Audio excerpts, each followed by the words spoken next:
The West African savanna elephant is the largest terrestrial mammal currently known to man, and as such, it has captured the attention, the awe, and the interest of the public ever since the early 1800s when Charles Darwin first wrote about them in The Descent of Man. But before we get into the nitty-gritty of the third of the three F's when it comes to animal survival, we're going to start with a cool tidbit. They had aquatic ancestry, not related to mammoths. So in the early 1800s, Charles Darwin made a prediction that the slowest breeding animal, namely the savanna elephant, would one day take over and populate the world. Unfortunately, that's not true because of human encroachment, poaching, destruction of natural habitat, climate change, etc. But as the most interesting and largest land animal currently around, people have been developing since, again, the late 1800s, ways to keep their populations alive in captivity. And one of the things that makes that so difficult is the length of gestation period, the difficulty of breeding, and how frequently they go into heat. In addition to being the largest mammal that we know of, they also have the longest birthing cycle from insemination to pasteurization or parturition. We're looking at a period of on average 22 months. And then you add that to the fact that the cow elephants, females, can only be bred successfully every 3 to 9 years. And zookeepers and animal behavioral scientists have, for a long time, been concerned with how can we make this a sustainable captive population. Several factors go into this. One, again, the cows only can be successfully bred every 3 to 9 years. 3 to 9 years. Two, there are a lot of factors that go into taking out the nonsense of natural breeding, going into the artificial insemination of an elephant. And then three, we have the narrow window of time that the bull male elephant in heat can mate with the female cow elephant in ovulation. Some of these factors are, again, they go into cycle every 3 to 9 years. They have a sexual maturity of 12 to 18 years, just depending on the specific species of cow.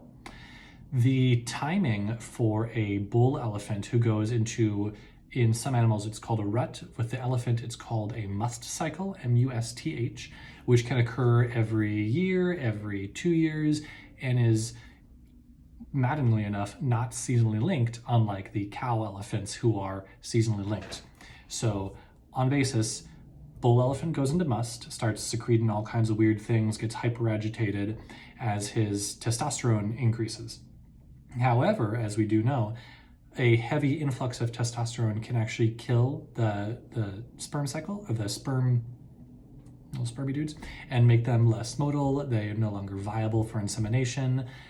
But let's assume that we do have that actual magic point where the bull is not too testosterone driven and the cow is in estrus cycle and they mate. You historically only have a 1 in 7 chance of actually having a successful pregnancy. A lot of that is due to how quickly the sperm is no longer viable while hanging out in the elephant's testes, and a lot has to do with the fact that elephants can constrict their reproductive tracts. So mid-mating, she might just decide I'm not into it and turn off the tubes.